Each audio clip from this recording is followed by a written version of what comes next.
Olá meus amigos, eu sou o Mauro e esse aqui é o canal 33 1/3, onde a gente vai dedicar alguns minutos para falar sobre boa música, sobre discos e sobre rock and roll. Olha só, e hoje eu tenho o prazer de pegar um disco pra gente conversar aqui sobre um clássico do rock. Eu peguei esse aqui, ó, Uriah Heep, Very Heavy, Very Humble, ou como eles escreveram aqui de uma maneira mais despojada, Very Heavy, Very Humble.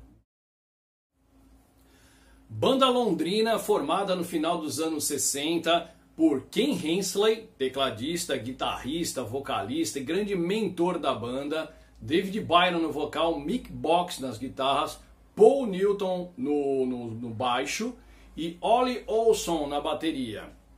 Banda de circuito de bares, de blues, enfim, e começaram a deixar um pouco o som mais hard, né? Fazer aquele que ficou mais tarde conhecido como hard rock, ou as origens do heavy metal, da mesma maneira que o Deep Purple começou, da mesma maneira que o Led Zeppelin começou, e tantas outras, né? O próprio Black Sabbath, né? Começou fazendo hard blues no circuito de bares de Londres, enfim.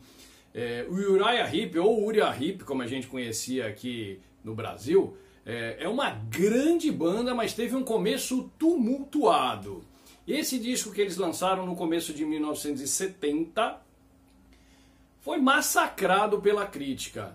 Não teve quase nenhuma crítica positiva sobre o disco. Olha só a mudança, né? Tá certo que o Uriah Heep ele se tornou, olha, eu falando do Uriah Heep, né? É o hábito que eu aprendi desse jeito. Mas o Uriah Heep, ele se tornou a lenda que se tornou, enfim, com a formação clássica mais pra frente um pouco, com Lickers Lake na bateria, Gary Day no baixo, enfim.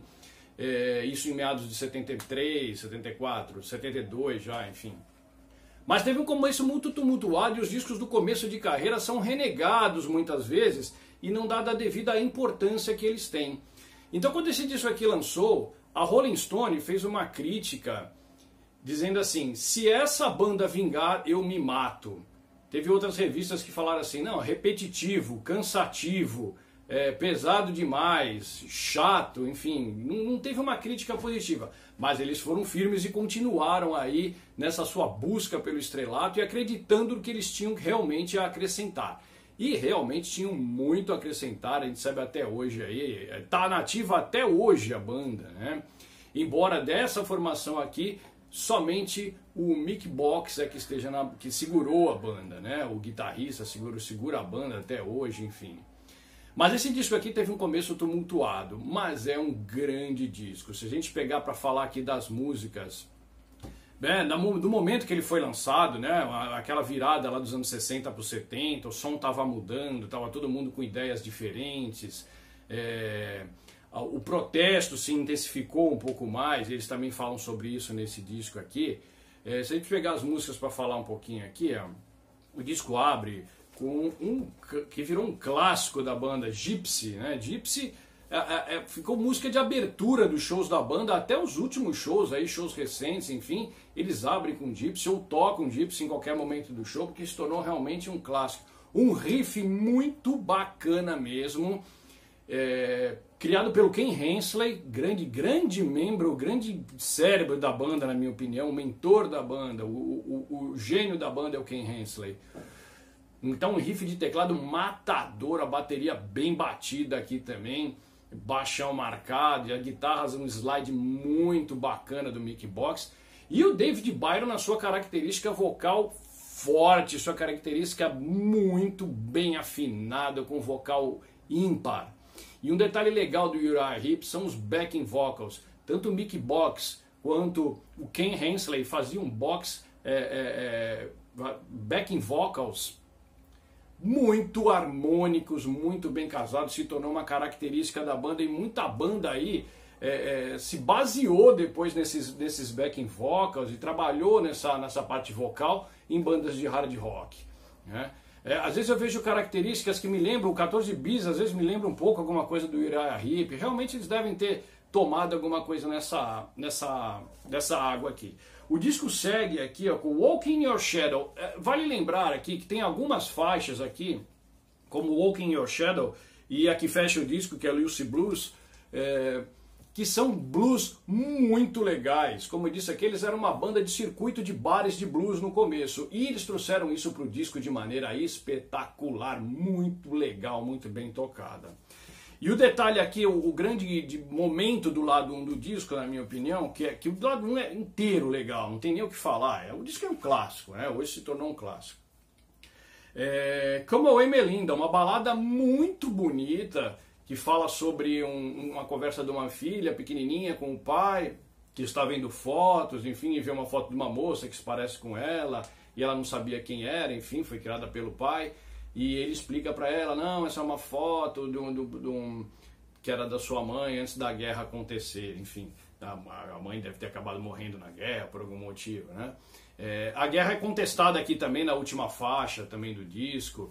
A gente sabe que, né, a juventude estava indo para o Vietnã nessa época, né? E as bandas de protesto estavam realmente colocando a sua voz ali para tentar trazer isso aí à tona e a preocupação com o tema.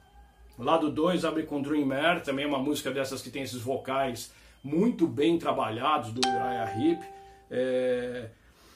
Depois vem Real Turn On. Real Turn On, um dos pontos altos aqui, um blues hard muito legal mesmo, com guitarra slide. Vale lembrar aqui que o Ken Hensley, além de tecladista, ele era guitarrista também.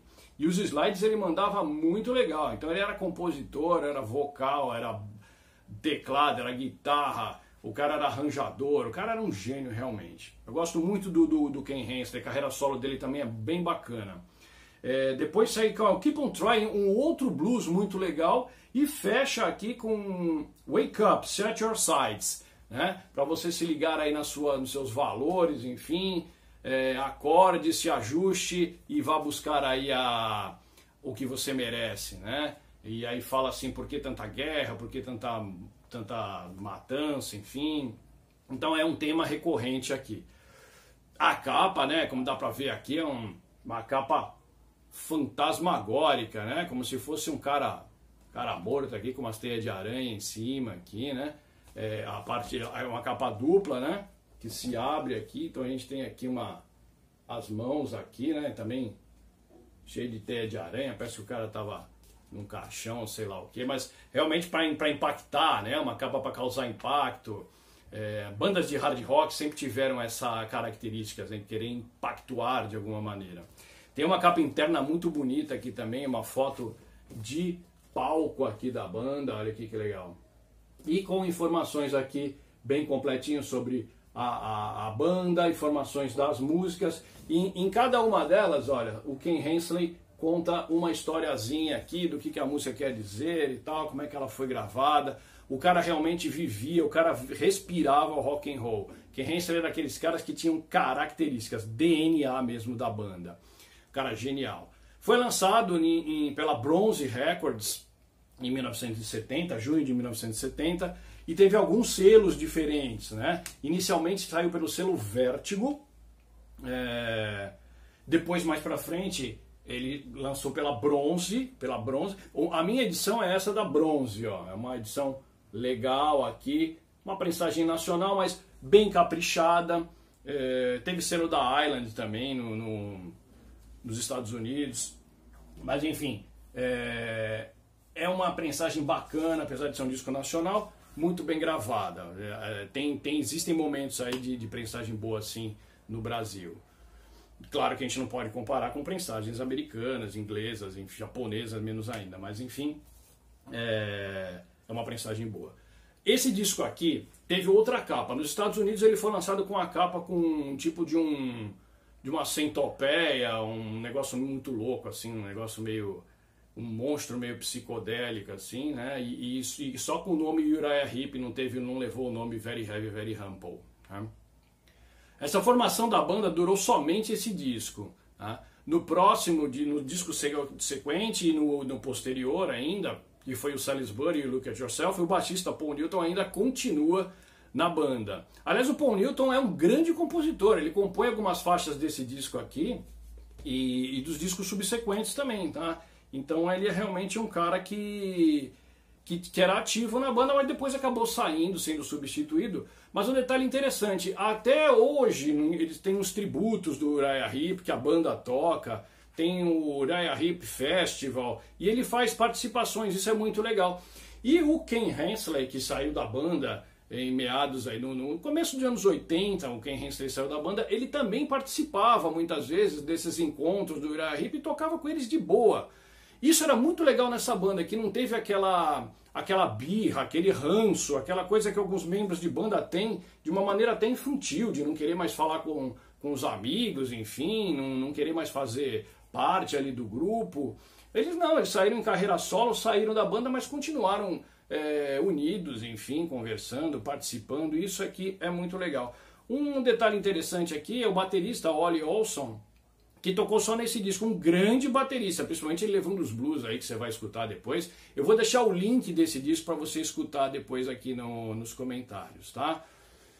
O Ollie Olson, ele tocou nesse disco aqui, depois ele saiu na sequência em 71, já no Salisbury ele não tá na banda, e ele foi tocar com seu amigo Elton John, com quem ele toca até hoje. Os discos clássicos do Elton John são todos com o Ollie Olson na bateria. Então ele saiu do Uriah Heep e se juntou com o Elton John e está com ele até hoje, aí mandando ver.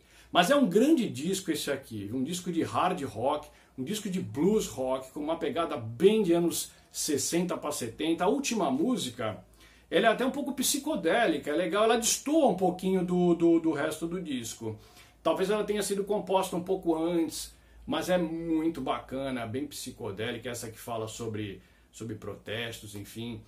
Olha, é um disco fantástico, tá? Falar do Uriah Heep, a gente tem alguns discos para falar deles. São uma banda meio renegada, muita gente não curte. Eles ficaram realmente um pouco fora do foco durante um tempo, mas assim, não é questão de fora do foco, mas talvez apagados um pouco em função do Led Zeppelin, em função do Deep Purple, em função do The Who, em função de tanta coisa monstruosa que tinha na época. Mas isso não quer dizer que eles tenham menos valor. Tá até hoje aí. E o Mick Box, um figuraço, um cara muito pra cima, um cara bacana, leva a banda até hoje. Já tocaram no Brasil, enfim, estão excursionando, vale a pena, tá? Então aqui, Very Heavy, Very Humble, ou Very Heavy, Very Humble, como eles falavam, do Uriah Heep, enfim, mas vale a pena você escutar, tá bom? Curte aí seu som. Espero que a gente tenha conversado aqui, tenha acrescentado alguma coisa, gerado a curiosidade de você escutar esse disco aqui,